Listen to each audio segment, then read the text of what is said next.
Class, let us all stand for our opening prayer. Joanna, kindly lead our prayer. Amen. So, good morning, class. How are you today? Wow, good to hear that. Before you take your seat, kindly pick the trashes that you can see inside our classroom and put it in the trash bin. Okay, you may now take your seat. So, before we proceed to our discussion, we have here our classroom rules.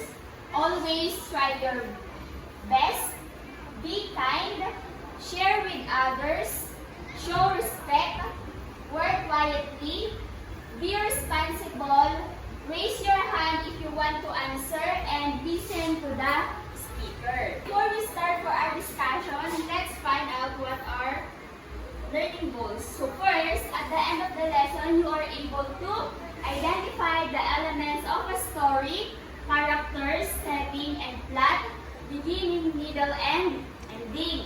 Second, read the elements of a story including characters, setting, and plot, including the beginning, middle, and ending. And the last one, apply the elements of a story which are the characters, setting, and plot. Okay, now before we proceed to our discussion, I have here a short story to elaborate our previous lesson. So please read the story inside the box and answer the question that follow. One sunny day and bright day, children were playing outside. Nolly and Mickey wanted to play outside. Their parents, Nanay Jessa and Tatay Azer, told them not to go outside until they arrived home from the market. So Nolly and Mickey obeyed their parents and watched cartoons while waiting. So moments later, Nanay Jessa and Tatay Azer arrived home.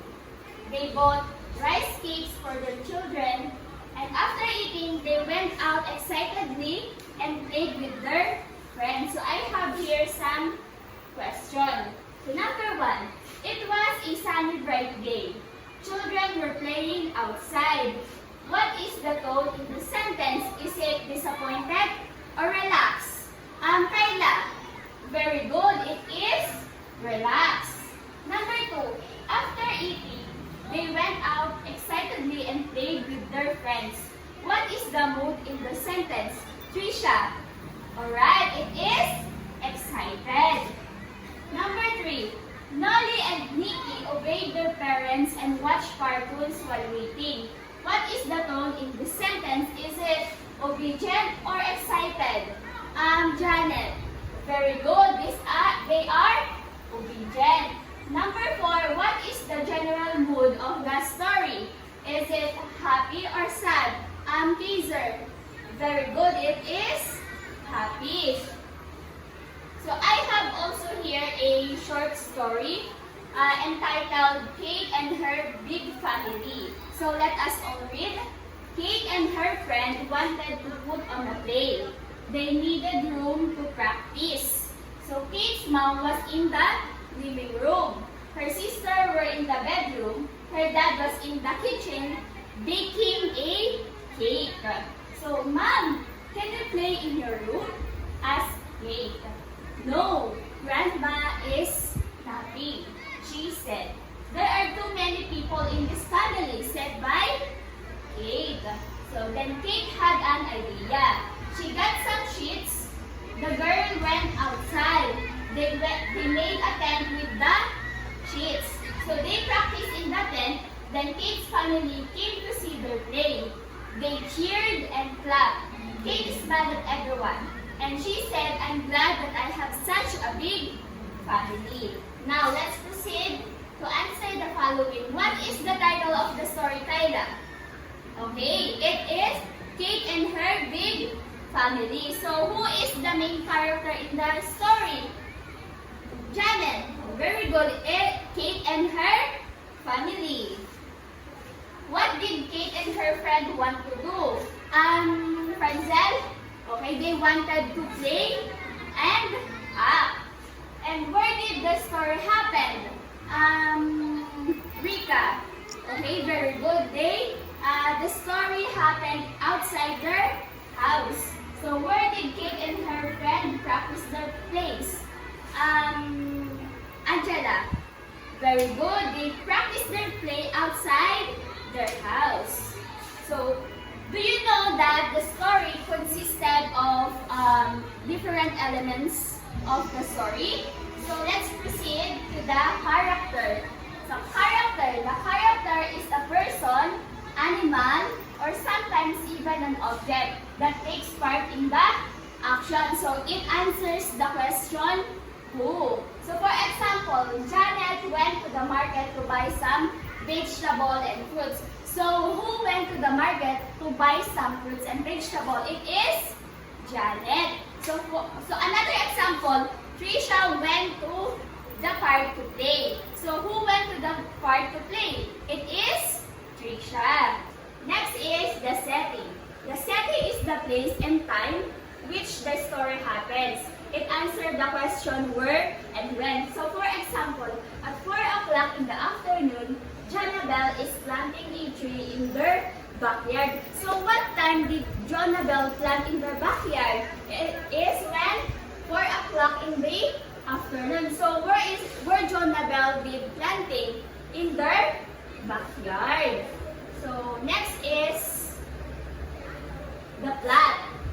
The plot is the sequence of events of a story. It consists of the beginning, the middle, and the ending. So, beginning, it catches the reader's attention. So, the characters and settings are introduced in this part like we discussed a while ago.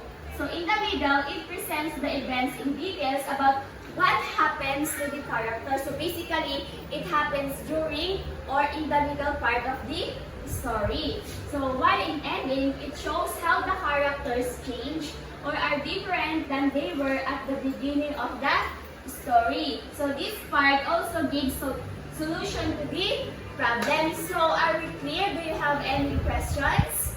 Okay. So class, what are those elements of the story? First is the character, second is the setting, third is the plot. Plot consists of 3. Beginning, middle, and ending. So I have here a storybook. The storybook entitled Children of the City by Amadis Maria Guerrero.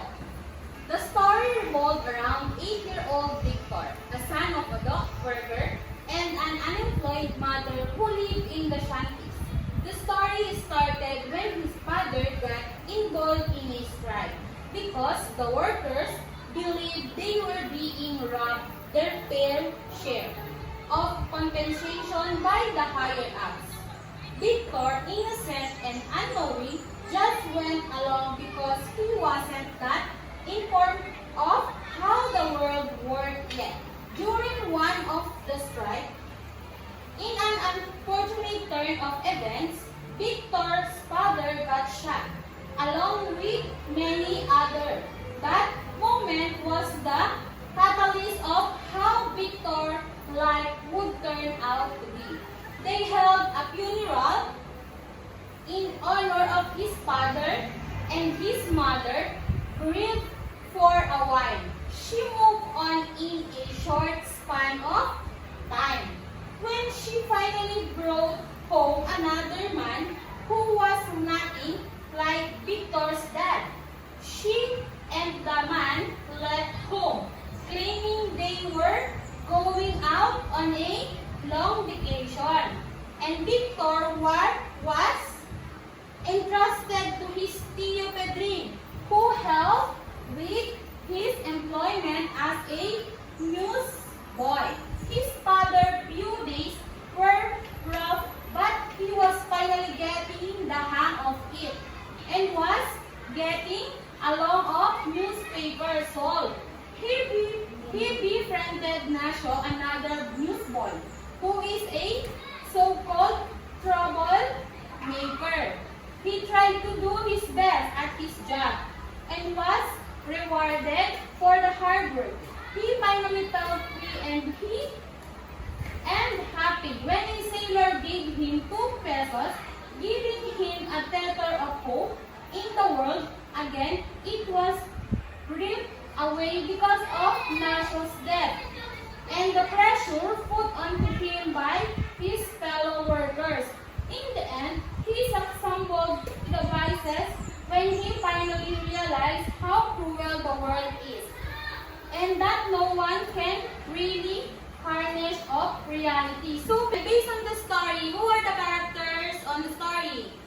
Okay, very good. The character of the story is Victor, Nasho, his father, mother, and the last is Tio Pedrin. So, Kyla, when did the story started? Okay, very good. The story started when the revolved around 8-year-old Victor, a son of a dock worker and an employed mother who lived in the shanties. Very good. So the story started 8-year-old Victor again. Then what do you think happened in the middle of the story? Rona. Okay, very good. It happened during one of the strikes in an unfortunate turn of events.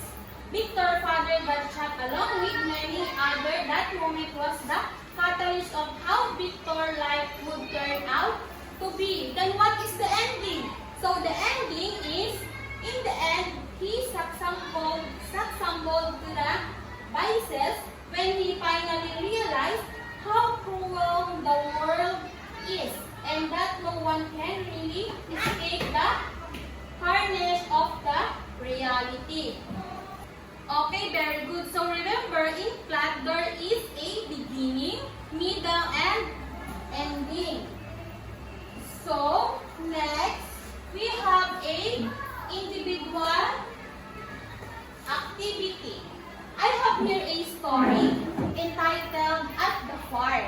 So, first, I will read the story and after that, you will answer this. At the park. Nico loves playing at the park. He goes there every Saturday. The park has many trees and flowers. He even meets new friends at the park. One Saturday afternoon, Nico saw a lost kitten next to a tree. The kitten looked hungry.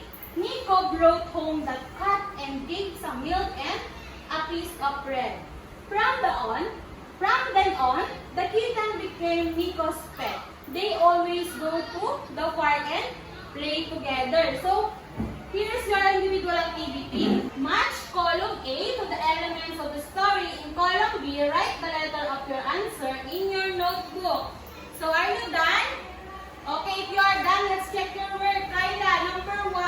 What is the answer? At the park. It is character, setting, beginning, middle, or ending? Setting. Okay, very good. It is letter B. Setting. Number 2. Ethan. Rona. Okay, A. very good. Letter A. Character. Letter A. Number 3. Nico saw a lonely kitten next to a tree. Kadris, what would you answer? Okay, Middle. very good. It is letter D. Middle. Number 4. Nico. It is character or setting? A. Okay, very good. Letter A. It is a character because Nico is a person. Number 5. Nico goes to the park every Saturday. Beginning, middle, or ending? Beginning. Okay, very good. It is the beginning of the story, letter C. Number 6. They always go to the park and play together. Letter A, B, C, D, or E? Ending. Okay, very good. Letter E. It is the ending. Number 7. The last number is Saturday afternoon. It is the setting. Letter B.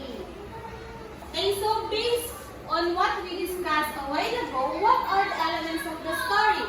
Kyla, okay, very good. The elements of the story is the character, setting, plot. Plot is consists of 3, the beginning, middle, and the ending. So what does the character means? Patrice. So the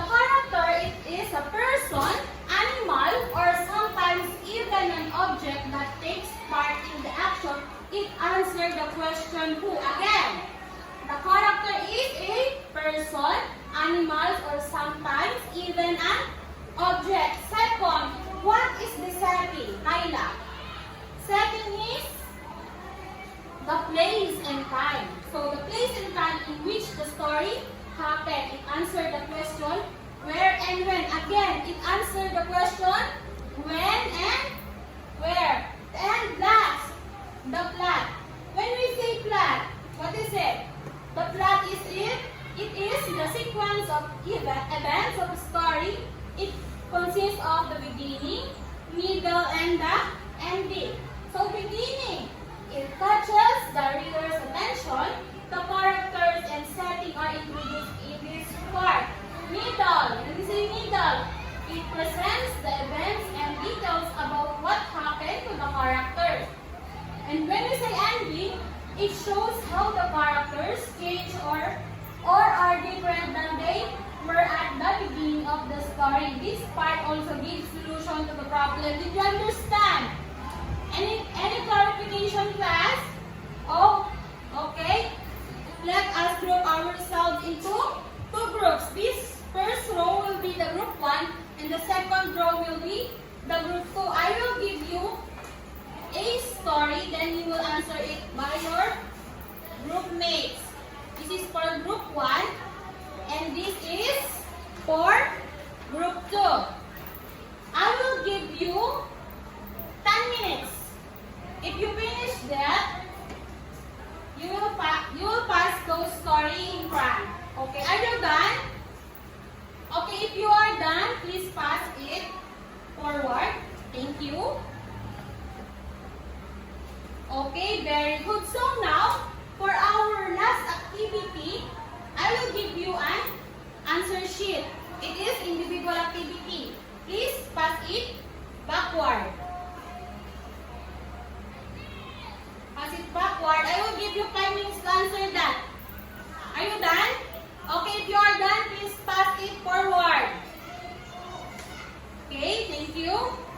And please bring out your assignment notebook or your notebook, any notebook for your assignment.